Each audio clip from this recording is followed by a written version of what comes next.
네, 오늘 주님께서 주신 말씀은 로마서 10장 14절부터 17절까지 말씀입니다. 제가 봉독하도록 하겠습니다. 그런즉 그들이 믿지 아니하는 일을 어찌 부르리요? 듣지도 못한 일을 어찌 믿으리요? 전파하는 자가 없이 어찌 들으리요? 보내심을 받지 아니하였으면 어찌 전파하리요? 기록된 바 아름답도다 좋은 소식을 전하는 자들의 발이여 함과 같으니라. 그러나 그들이 다 복음을 순종하지 아니하였도다. 이사야가 이르되 주여 우리가 전한 것을 누가 믿었나이까 하였으니 그러므로 믿음은 들음에서 나며 들음은 그리스도의 말씀으로 말미암았느니라. 아멘. 네, 오늘 온세대 통합 예배로 같이 예배를 드리고 있는데요. 저는 그렇게 막 크게 뭔가를 하기보다는 그냥 우리가 평상시에 하는 예배를 그냥 보여주자, 그냥 그렇게 같이 하자라고 생각했었는데 되게 많은 것을 준비해가지고 참 많이 애쓰셨다는 생각이 듭니다.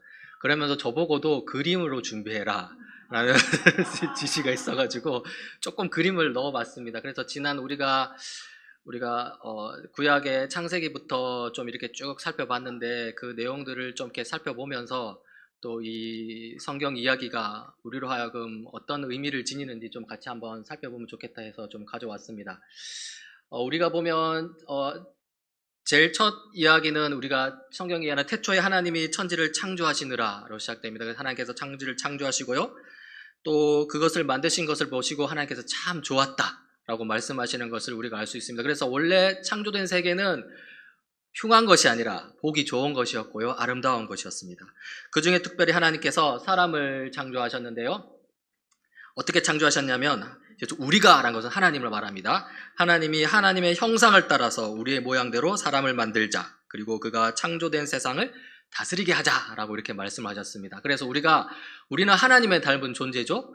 그리고 하나님을 닮았다는 것은 하나님처럼 이 세상을 선하게 잘 다스리는 것을 말하는데요. 자, 이렇게 됐습니다. 자, 그런데 여러분, 문제가 생겼습니다. 무슨 문제가 생겼죠? 하나님께 불순종하는 문제가 생겼죠. 아담과 하와가 선악과를, 뱀의 유혹을 받아서 선악과를 따먹게 되는데요. 그래서 죄라는 것은 무엇이냐면 하나님의 말씀을 불순종하는 것이다. 우리가 보게 됐습니다. 그리고 그 죄의 결과는 뭐냐면 로마서 이렇게 나옵니다. 죄의 죄의 결과는 죽음이다. 라는 것이죠. 그래서 오염된 마음, 그리고 악한 행동, 그리고 그 결과는 죽음이 이르는 것을 볼 수 있습니다. 이러한 타락의 모습은 아담과 하와에만 그치지 않고요. 아담과 하와의 자손들에게까지 이어집니다. 동생 아벨을 살해한 형 가인이 나오죠. 가인이 돌을 들고 아벨을 내리치는 모습입니다. 가인이 아벨에게 말하였다. 우리 들로 나가자. 그리고 그들이 들에 있을 때 가인이 그의 아우 아벨을 쳐 죽였다. 그래서 형 가인이 동생 아벨을 질투하여서 죽이는 살해하는 일이 일어납니다. 뿐만 아닙니다. 또 보면은 이제 소년들을 죽이는 라멕의 이야기가 나오는데요. 라멕이 보십시오. 그림에서 이렇게 죽이는 장면이 나오고 있습니다. 그런데 라멕의 악함은 가인보다 좀 더 심각한데요. 뭐가 심각하냐면 가인은 자기 동생을 죽여놓고 그래도 뭔가 마음의 찝찝함을 느꼈습니다. 그러나 이 라멕은 소년들을 죽여놓고 어떻게 하냐면 그것을 자랑거리로 삼습니다. 시로 지어가지고 이렇게 말하죠. 라멕이 자기 아내들에게 말하였다. 아다와 실라는 내 말을 들어라. 라멕의 아내들은 내가 말할 때 귀를 기울여라. 나에게 상처를 입힌 소년을 내가 죽였다. 나를 상하게 한 젊은 남자를 내가 죽였다. 라고 말하면서 운율을 갖춘 시로 노래하면서 자기의 살인 행위를 정당하는 것을 볼 수 있습니다. 그리고 이 타락은 점점 더 심해져서 결국에는 하나님께서 인류를 대홍수로 심판하는 것을 보게 되죠. 주님께서는 탄식하셨다. 내가 창조한 것이지만 사람을 이 땅 위에서 쓸어버리겠다. 사람뿐 아니라 짐승과 땅 위를 기어다니는 것과 공중의 새까지 그렇게 하겠다. 그것들을 만든 것이 후회되는구나 하고 이 세상의 사람들이 타락하는 것을 보시고 급기 하나님께서 심판하실 수밖에 없는 상황에 오는 것을 보게 됩니다. 그리고 창세기 11장에 보면 바벨탑 교만 사건이 일어나죠. 사람들이 교만하여서 이제 바벨탑을 세우는데요. 이렇게 말하면서 세웁니다. 자, 도시를 세우고 그 안에 탑을 쌓고서 탑 꼭대기가 하늘에 닿게 하여 우리의 이름을 날리고 온 땅에 흩어지지 않게 하자. 그러죠. 그래서 보면은 탑 꼭대기가 하늘에 닿게 하자. 이러죠. 그것은 뭐냐면 우리가 하나님처럼 될 수 있다라는 어떤 교만한 것을 볼 수 있습니다. 이렇게 하여서 인류는 흩어지게 되고요. 그리고 그 상황 가운데서 하나님을 아는 사람이 하나도 없게 됩니다. 모든 인류는 이제 멸망을 향해 나아가게 되는데요. 그렇게 어둠을 헤매고 있는데요. 아까 그러나 하나님께서 한 사람을 부르시죠. 누구를 부르시냐면 아브라함을 부르십니다. 주님께서 아브라함에 말씀하셨다. 너는 네가 살고 있는 땅과 네가 난 곳과 너의 아버지의 집을 떠나서 내가 보여주는 땅으로 가거라. 내가 너로 그 민족이 되게 하고 너에게 복을 주어서 내가 크게 이름을 떨치게 하겠다. 너는 복의 근원이 될 것이다. 그래서 아브라함을 불러서 이제 이 인류를 구원하시려는 계획을 세웁니다. 그래서 아브라함이 하나님께서 부르시는 그 부르심에 어떻게 합니까? 응답하여서 고향을 떠납니다.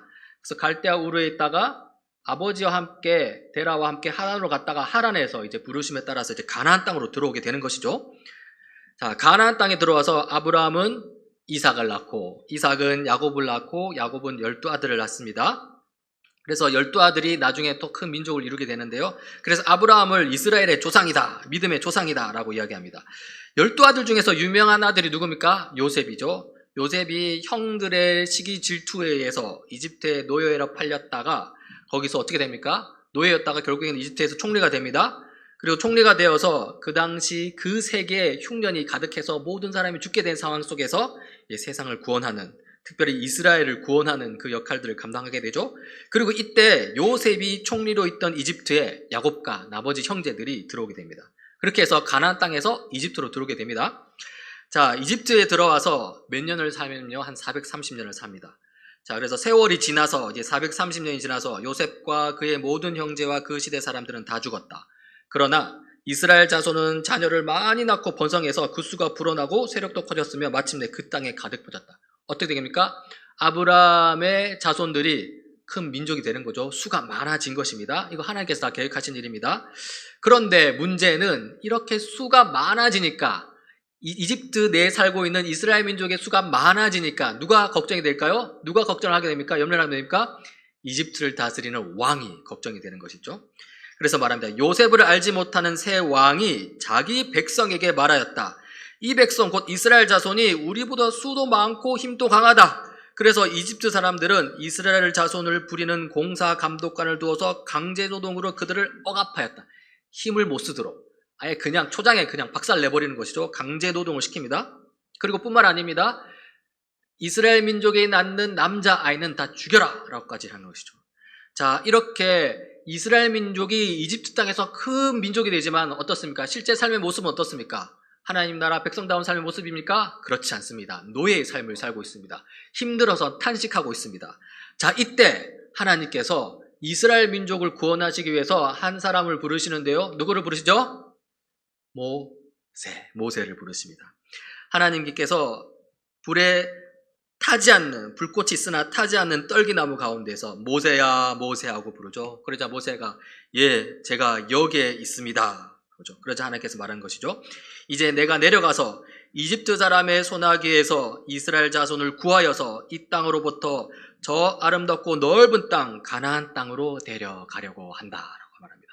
그래서 여러분, 요셉이 430년 전 요셉이 총리로 있을 때 이집트로 왔다가 이제 430년이 지난 다음에는 다시 가나안 땅으로 가게 되는 것이죠. 자, 가려고 하는데 여러분, 이집트 왕이 보내줍니까? 안 보내줍니다. 지금 노예로 잘 부려먹고 있거든요. 그래서 안 보내주니까 하나님께서 어떻게 하십니까? 재앙을 보내는 것이죠. 유명한 10가지 재앙 보내시죠. 나일강의 피를 변하게 하고 개구리가 나오고 이가 나오고 온몸에 피부병이 걸리게 하고 온 가지 재앙을 이집트 사람에게 보냅니다.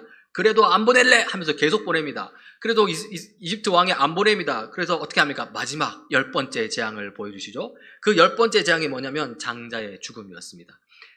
이집트에서 하나님을 믿지 않은 사람의 장자는 죽임을 당하게 되는 것이죠. 그래서 어떻게 됩니까? 결국에는 이집트 왕 바로의 큰 아들이 죽게 됩니다.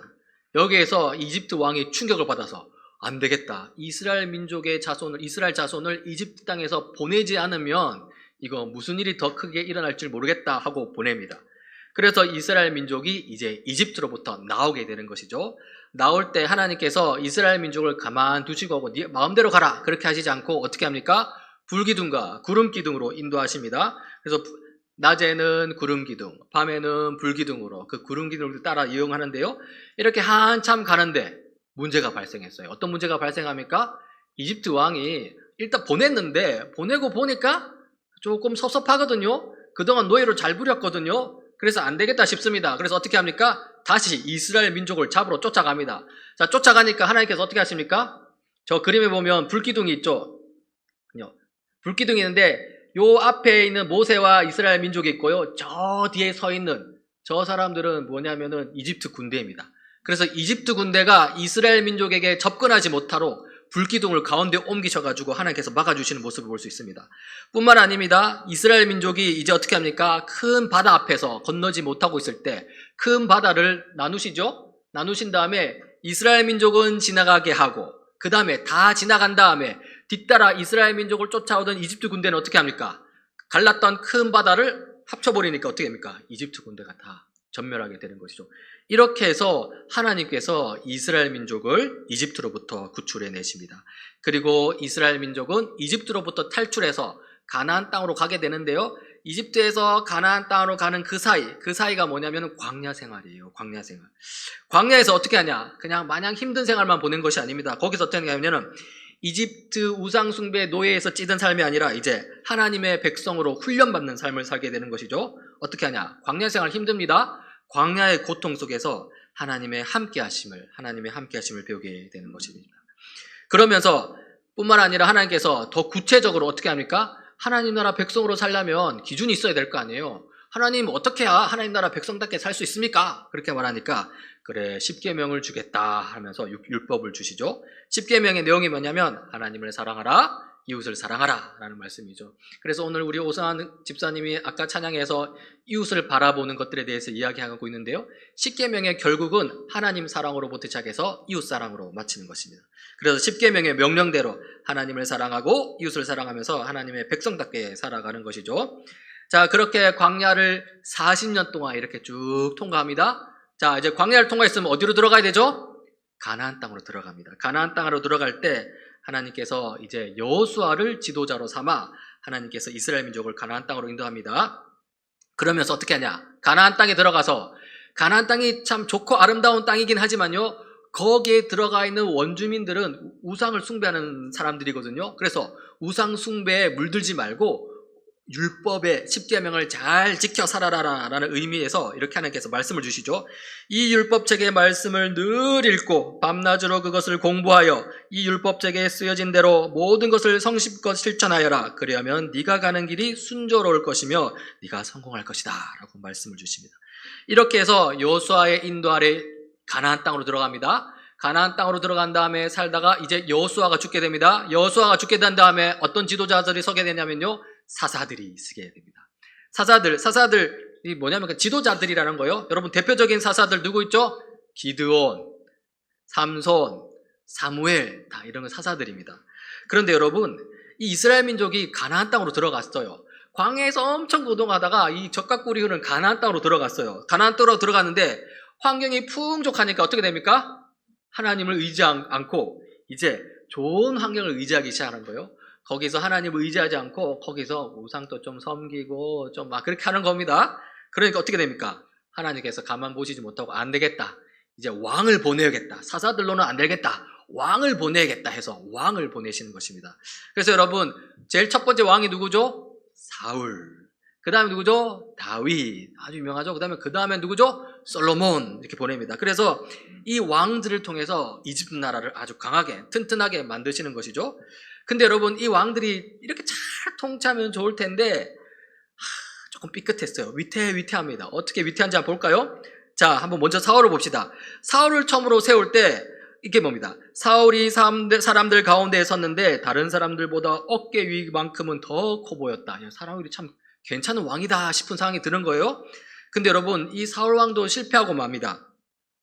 이방 나라의 왕들과의 전쟁 가운데에서 그냥 혼자 전쟁하는 것이 아니라 하나님과 함께 하나님을 기다렸다가 전쟁을 해야 되는데 그거 못 기다리니까 자기가 먼저 전쟁을 개시하는 거예요. 그래서 뭐라고 말하냐면 이렇게 사무엘을 통해서 사울 왕에게 이렇게 말씀하시죠. 사울 왕이시여 잘 들으십시오. 순종하는 것이 제사를 지내는 것보다 낫고 말씀을 따르는 것이 또 순양의 기름보다 더 낫습니다. 말하면서 이제 사울 왕을 질책하는 모습을 볼 수 있습니다. 그렇죠. 자, 사울 왕 또 이렇게 약간 조금 이렇게 실패했는데요. 그 다음 다윗 왕. 다윗 왕은 어떨까요? 여러분 다윗 왕은 뭐로 유명합니까? 골리앗을 물리친 왕으로 유명하죠. 다윗이 이렇게 골리앗에게 말합니다. 너는 칼을 차고 창을 메고 투창을 들고 나에게로 나왔으나 나는 네가 모욕하는 이스라엘 군대의 하나님 곧 만군의 주님의 이름을 의지하고 너에게로 나왔다 하고 어떻게 합니까? 골리앗과 맞서 싸우는 것이죠. 그래서 골리앗을 이깁니다. 그러면서 이제 사울 다음에 왕으로 됩니다.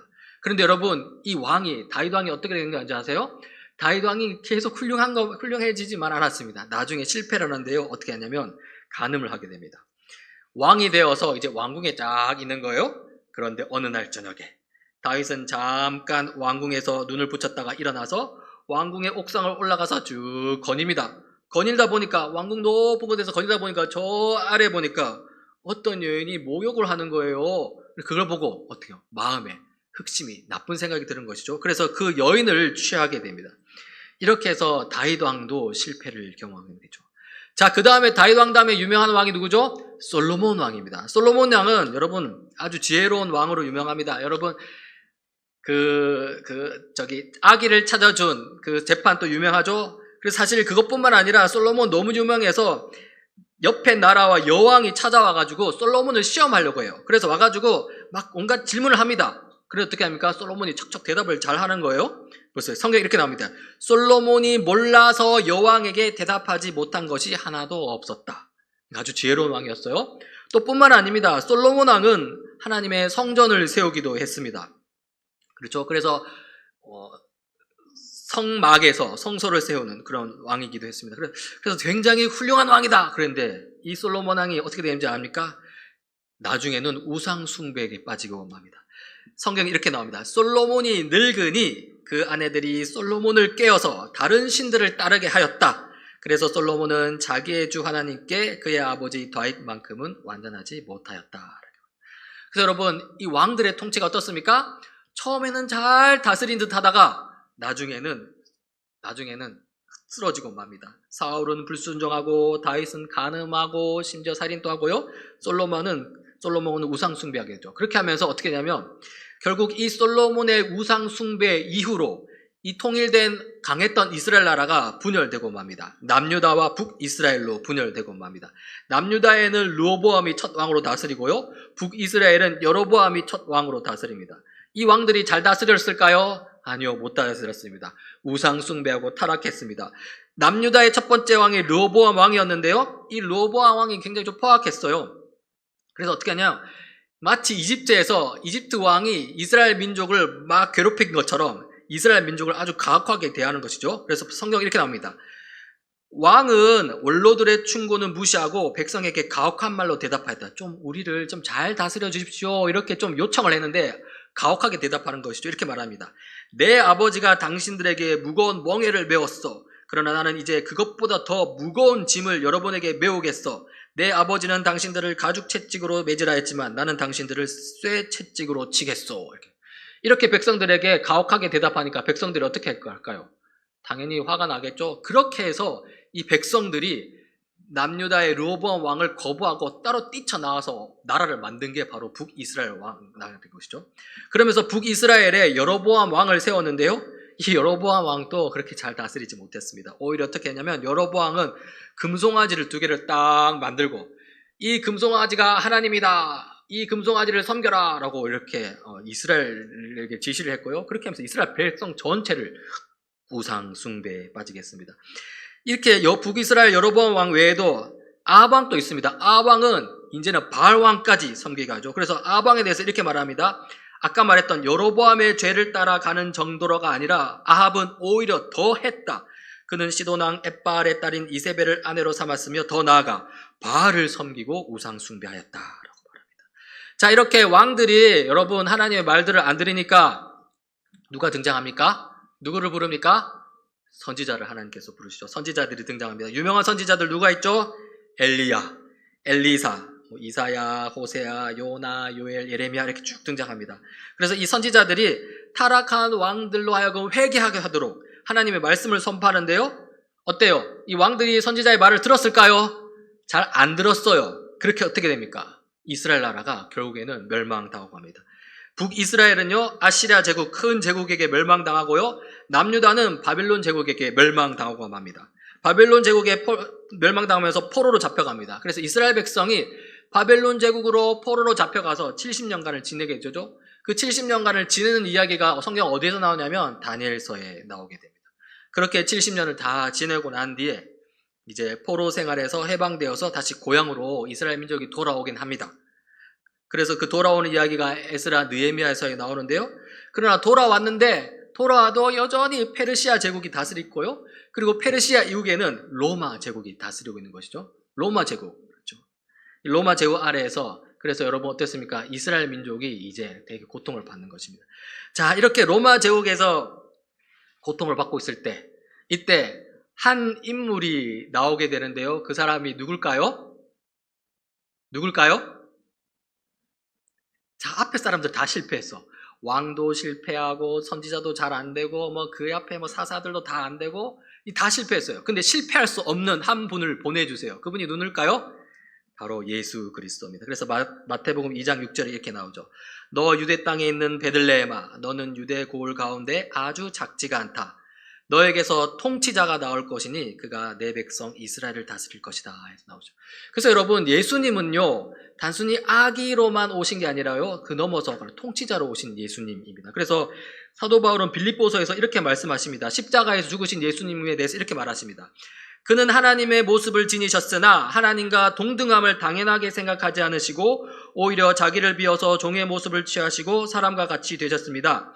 그는 사람의 모양으로 나타나셔서 자기를 낮추시고 십자가에 죽기까지 순종하셨으니 곧 십자가에서 죽기까지 하셨습니다. 라고 나오죠. 자, 이렇게 십자가에서 죽으신 예수님을 하나님께서 가만두셨습니까? 아닙니다. 이렇게 나옵니다. 그러므로 하나님께서는 예수를 지극히 높이시고 모든 이름 위에 뛰어난 이름을 그에게 주셨습니다. 그리하여 하늘과 땅 위와 땅 아래에 있는 모든 것들이 예수의 이름 앞에 무릎을 꿇고 모두가 예수 그리스도는 주님이시라고 고백하여 하나님 아버지께 영광을 돌리게 하셨습니다. 이렇게 말하고 있는 것이죠. 자, 여러분 어떻습니까? 지금 여러분 제가 빠르게 성경의 전체 이야기를 한번 훑었습니다. 이게 지난 제가 그 성경 이야기 내용들이기도 하는데요. 어떻습니까? 이 이야기에서 우리는 어떤 중요한 진리를 찾아내야 합니다. 우리의 삶과 밀접한 삶의 진리를 찾아내야 됩니다. 이것과 관련해서 우리는 이 종교개혁자 칼빈의 도움을 좀 받을 수 있는데요. 칼빈은 그가 쓴 책 기독교 강요를 시작하면서 이렇게 말합니다. 우리가 지니고 있는 지혜, 즉 참되고 건전한 지혜는 두 가지 부분으로 이루어져 있다. 곧 하나님을 아는 지식과 우리 자신을 아는 지식이다. 이렇게 말하는 것이죠. 그러니까 우리는 지혜를 추구합니다. 그렇죠? 지혜롭기를 원합니다. 그렇죠? 그런데 그 지혜가 무엇으로 구성되냐면요. 하나는 하나님을 아는 지식, 다른 하나는 우리 자신을 아는 지식, 그러니까 인간을 아는 지식으로 이루어졌다고 합니다. 자, 그렇다면 우리가 방금 길게 살펴본 그 성경 이야기에서 발견할 수 있는 이 하나님을 아는 지식은 무엇이며 또 인간을 아는 지식은 무엇이냐라는 것을 한번 봐야 되는 것이죠. 어떻습니까? 무엇입니까? 오늘 성경에 등장하는 인물들을 보면요. 어떻습니까? 인간은 타락하였고요. 이집트의 노예 생활에 처해 있었습니다. 인간왕은 실패를 거듭했고요. 이스라엘은 결국 분열되고 말았습니다. 나라가 분열된 이후에도 돌이키지 않았습니다. 그렇죠? 금송아지 만들고 바알 숭배 섬기고 그리고 어떻게 됩니까? 그러면서 결국 큰 제국에게 멸망당하고 맙니다. 그리고 그렇게 멸망당해서 포로 생활을 하다가 다시 돌아오긴 했지만 여전히 초라합니다. 어떻습니까? 인간은 어떤 존재입니까? 인간은 비참한 존재입니다. 그래서 인간을 아는 지식은 우리의 비참함을 아는 것, 그것이 있는 것이죠. 자, 그러면 하나님은 어떻습니까? 하나님은 대홍수와 바벨탑 사건에서 볼 수 있듯이 하나님을 알지 못해서 죽음을 향해 달려가는 인류를 어떻게 해요? 구원하시기 위해 누구를 부르셨습니까? 아브라함을 부르셨습니다. 뿐만 아닙니다. 이집트 노예 생활에 처해 있는 인간을 구출하기 위해서 누구를 보내셨습니까? 모세를 부르셨고요. 모세를 통해서 큰 기적을 보여주시고 결국에는 이스라엘을 구원해내십니다. 그리고 이집트를 탈출하여서 가나안 땅에 온 이스라엘 민족을 위해서 왕을 세우시고 그 왕을 통해서 또 통치하려고 하시는 것이죠. 다윗 왕이 그 중에 유명한 왕이죠. 자, 또 이 왕들이 실패하자 또 누구를 보냅니까? 선지자를 보냅니다. 선지자를 통해서 이스라엘 민족을 구원하시려고 하고요. 그 순간에는 실패했지만 새로운 약속을 주시면서 예수 그리스도 올 것이다 라는 약속을 주시면서 새로운 소망을 보여주시죠. 이렇게 하나님은 아브라함과 약속하시고 모세를 불러 약속하시고 다윗을 불러 약속하시고 또 선지자를 통해서 새로운 언약을 약속하시는데요. 그 약속 끝에 바로 예수 그리스도가 오신 것이죠. 십자가에서 인류를 구원하시고 세상을 구원하시는 통치자로 오신 예수님입니다. 이 긴 이야기에서 우리가 발견할 수 있는 하나님에 관한 지식은요, 바로 하나님은 사랑과 은혜가 넘치시는 분이라는 것입니다. 또 자신의 피조물을 다시 회복시키시는 위대한 왕, 영광스러운 분이라는 것이죠. 세상을 보면 변하는 것들이 참 많습니다. 하지만요, 예나 지금이나 인간의 본질은 변함없습니다. 인간은 비참한 존재입니다. 구약 성경의 인물도 오늘을 사는 우리도 모두 비참한 존재입니다. 죄의 즐거움에 뒹굴기를 더 좋아하는 그런 존재입니다. 이것을 깨달아야 합니다. 이런 인간에 대한 지식, 깨달음이 있어야 한다는 것이죠. 그리고 또 세상은 변하고 또 변하지만요, 그러나 변하지 않는 것이 있습니다. 세상을 창조하신 하나님은 변하지 않습니다. 하나님은 어제나 오늘이나 영원토록 동일하신 분입니다.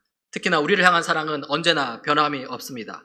그 사랑, 그 위대하심으로 자기 백성을 구원하신 하나님이셨죠? 위대하신 하나님, 하나님에 대한 이런 지식이 있어야 합니다.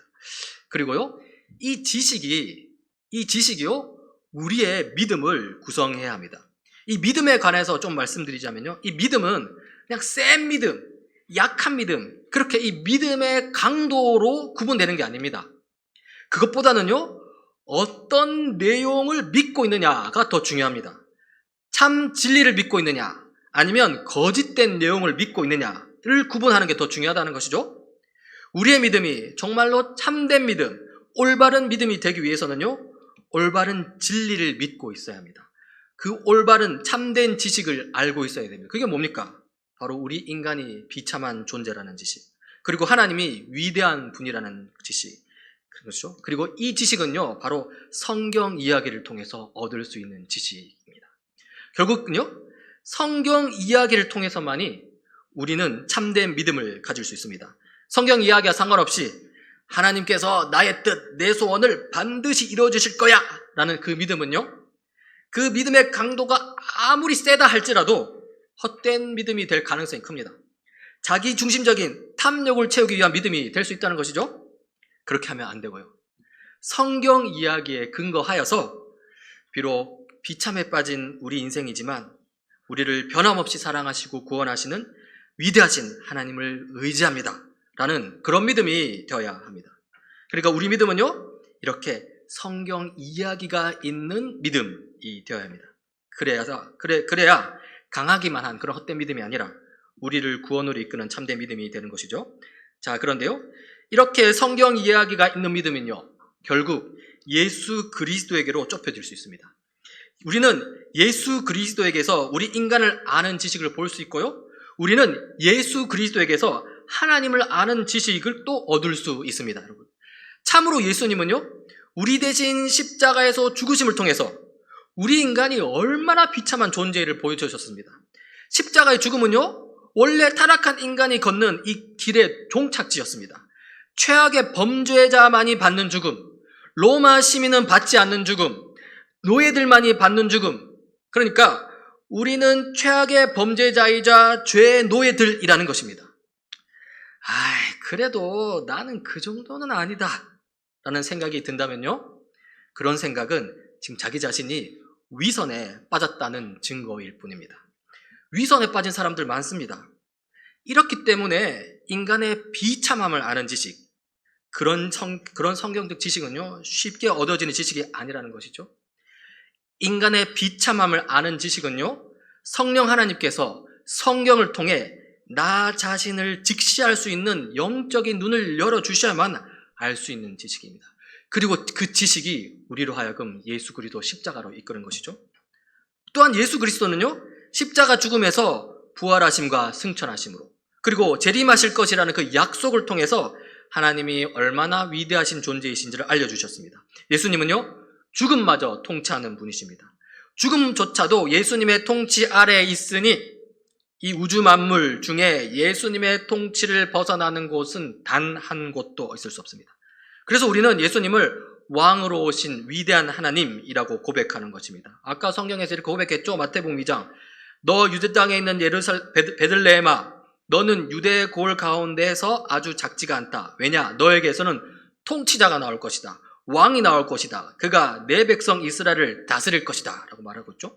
또 빌립보서 2장에서 이렇게 고백했습니다. 그러므로 하나님께서는 그를 지극히 높이시고 모든 이름 위에 뛰어난 이름을 그에게 주셨습니다. 그래야 하늘과 땅 위와 땅 아래에 있는 모든 것들이 예수의 이름 앞에 무릎을 꿇게 하시고 모두 예수 그리스도는 주님이시라고 고백하며 하나님 아버지께 영광을 돌리게 하셨습니다.